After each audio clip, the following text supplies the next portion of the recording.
اطیعوا اللہ ورسولہ ان کنتم مؤمنین صدق اللہ مولانا العظیم۔ سورہ الاعراف کے ختم ہونے کے بعد سورہ الانفال کا آغاز و ابتدا ہو رہا ہے۔ یہ سورت اور اس کے بعد آنے والی سورت سورہ توبہ، سورہ برات، ان دونوں کا موضوع سخن جہاد ہے، گویا مدنی زندگی کا آغاز ہے۔ سرکار مدینہ محمد الرسول اللہ صلی اللہ علیہ وسلم کی زندگی دو حصوں میں تقسیم ہے۔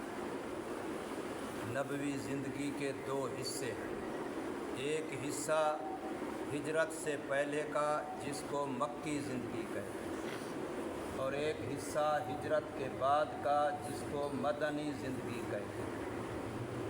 مکی زندگی صبر، تحمل، برداشت، استقامت، ظلم کے پہاڑ توڑے گئے۔ حضور صلی اللہ علیہ وسلم کی ذات پر بھی، آپ کے اہل بیت پر بھی، آپ کے صحابہ کرام پر بھی بے انتہا ظلم۔ آج بھی انسان اگر ان کا تصور کرے تو جسم کانپ جاتا ہے، لیکن مجال ہے کہ کسی ایک صحابی نے، کسی ایک مسلمان نے بھی ظلموں سے تنگ آ کر کے ایمان کو چھوڑا ہو، اسلام کو چھوڑا ہو، محمد صلی اللہ علیہ وسلم کا دامن چھوڑا ہو، ایسا نہیں ہوا۔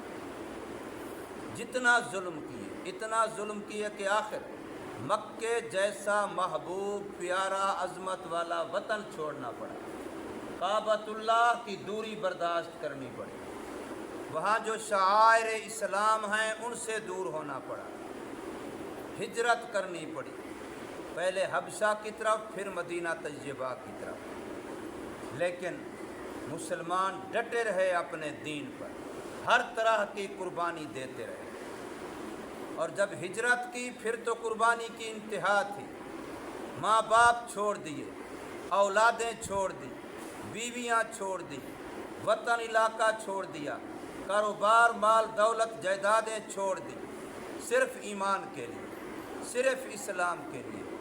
بعض ایسے صحابی بھی تھے جو صرف جسم پر جو کپڑے تھے بس وہی لے کے مدینہ طیبہ پہنچے، اس کے علاوہ کچھ بھی نہیں ہے، سب کچھ مکے میں چھوڑ دیا اور ایمان اسلام کے لیے چھوڑا۔ اسلام کی سب سے پہلی جو اہم اور مشہور جنگ ہے وہ ہے غزوہ بدر۔ سب سے پہلی مشہور جو کفر و اسلام کا معرکہ ہوا ہے وہ غزوہ بدر ہے، اور وہی شان نزول ہے اس سورہ انفال کے اترنے کا۔ سورہ انفال موجودہ ترتیب کے لحاظ سے، جو ترتیب ابھی چل رہی ہے سورتوں کی، اس لحاظ سے 28ویں نمبر کی یہ سورت ہے۔ اس سے پہلے گویا کہ 27 صورتیں، یہ 28ویں نمبر کی ہے۔ کل صورتیں قرآن مجید کی 114 ہیں، اور نزولی ترتیب جس ترتیب سے قرآن آسمان سے اترتا رہا ہے اس ترتیب کے لحاظ سے اس صورت کا نمبر 95 ہے۔ اس سے پہلے 94 صورتیں نازل ہو چکی تھیں، اور 19 صورتیں اس کے بعد نازل ہوئی ہیں۔ اس صورت کے رکوع 10 ہیں، اور اس کی آیات 75 ہیں، اور اس میں جو کلمات قرآن مجید کے بولے گئے اللہ تبارک و تعالیٰ کے وہ 1253 ہیں، اور اس صورت میں جو کل حروف آئے ہیں وہ حروف 5522 ہیں، اور یہ مدنی صورت ہے۔ ہجرت کے بعد سن 2 ہجری میں یہ نازل ہوئی ہے، غزوہ بدر کے بعد۔ اس کا نام سورہ انفال ہے۔ انفال کا لفظ ابھی جو میں نے آیات کریمہ پڑھی ہے اس صورت کی سب سے پہلی، اس کے اندر انفال کا لفظ موجود ہے، اسی لفظ کی نسبت سے اس کا نام سورہ انفال ہے۔ انفال جمع ہے نفل کی، نفل کا لفظی معنی زائد ہوتا ہے۔ ہم جو نمازیں پڑھتے ہیں نفل، یعنی فرضوں سے زائد نمازیں وہ نفل ہیں۔ نفل روزے یعنی فرض روزوں سے زائد، نفل صدقہ یعنی واجب صدقوں سے زائد۔ تو نفل کا معنی زائد ہے، لیکن یہاں نفل کا لفظ بولا گیا ہے مال غنیمت پر۔ مال غنیمت کے بارے میں یعنی جہاد کرنے پر کافروں سے مسلمانوں کو جو مال حاصل ہوتا ہے اس کے بارے میں قرآن مجید میں 3 لفظ آئے ہیں۔ ایک یہی لفظ انفال ہے، اور ایک لفظ غنیمت ہے، اور ایک لفظ فے ہے۔ یہ 3 قسم کے لفظ مال غنیمت کے بارے میں کافروں پر حملہ کرنے کی وجہ سے، کافروں سے جنگ ہونے کی وجہ سے، کافروں سے کسی معاملے میں صلح ہونے کی وجہ سے جو مال ان کی طرف سے مسلمانوں کو ملے حاصل ہو اس کو مال غنیمت کہتے ہیں، اسی کو مال انفال کہتے ہیں، اسی کو مال فے کہتے ہیں۔ اور حدیث پاک میں ہے کہ مومن کی سب سے پاکیزہ اور عمدہ کمائی یہی مال غنیمت ہے کہ مجاہد ایمان و اسلام کے لیے، اعلاء کلمات اللہ کے لیے جہاد کرے، اور اس جہاد کی برکت سے جو اسے مال ملے یہ سب سے عمدہ کمائی ہے، پاکیزہ کمائی ہے، اللہ کو محبوب اور پیاری کمائی ہے ایک مسلمان کی۔ نبی پاک صلی اللہ علیہ وسلم نے ہر جنگ کے اندر جو کافروں کے ساتھ ہوئی ہیں مال غنیمت ملا ہے الحمدللہ۔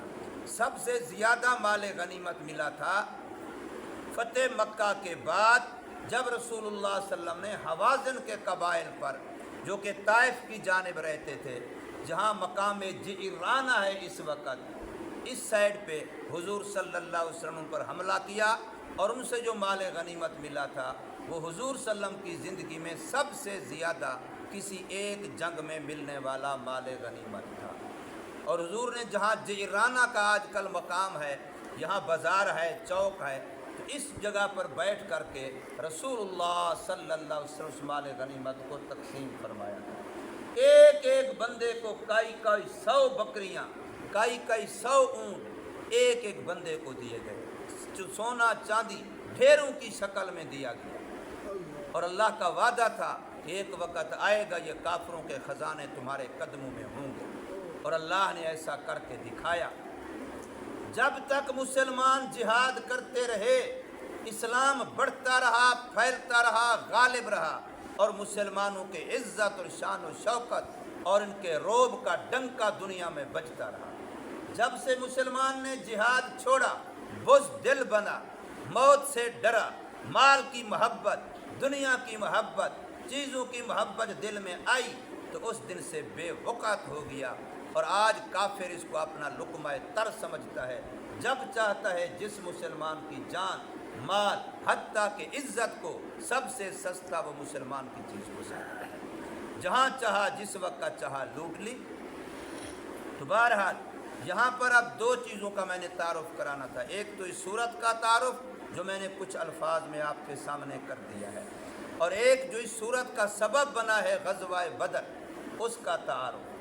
حضور صلی اللہ علیہ وسلم جب ہجرت فرما کے مدینہ طیبہ تشریف لائے تو آپ صلی اللہ علیہ وسلم کی سب سے زیادہ ترجیح 2 باتیں تھیں۔ یہ باتیں بڑی ضروری ہوتی ہیں مسلمانوں کے لیے جاننا ہے۔ 2 باتیں رسول اللہ صلی اللہ علیہ وسلم کے لیے سب سے زیادہ اہم تھیں۔ ایک یہ کہ مدینہ میں اہل مدینہ کا اتحاد قائم رہے، چاہے وہ مدینہ میں یہودی رہتے ہیں، عیسائی رہتے ہیں، کوئی اور لوگ رہتے ہیں، مسلمان رہتے ہیں، کم از کم اہل مدینہ آپس میں نہ لڑیں، آپس میں یکجان رہیں، مدینہ کی حفاظت کے لیے، مدینہ کے تحفظ کے لیے ان کے آپس میں کوئی معاملہ نہ ہو۔ اس لیے رسول اللہ صلی اللہ علیہ وسلم نے یہودیوں سے بھی معاہدے کیے، عیسائیوں سے بھی معاہدے کیے، آپس میں حلفتیں قائم کی کہ بھی ہم ایک دوسرے سے نہیں لڑیں گے، اگر کوئی باہر کا دشمن کسی پر حملہ کرے گا تو ہم اس دشمن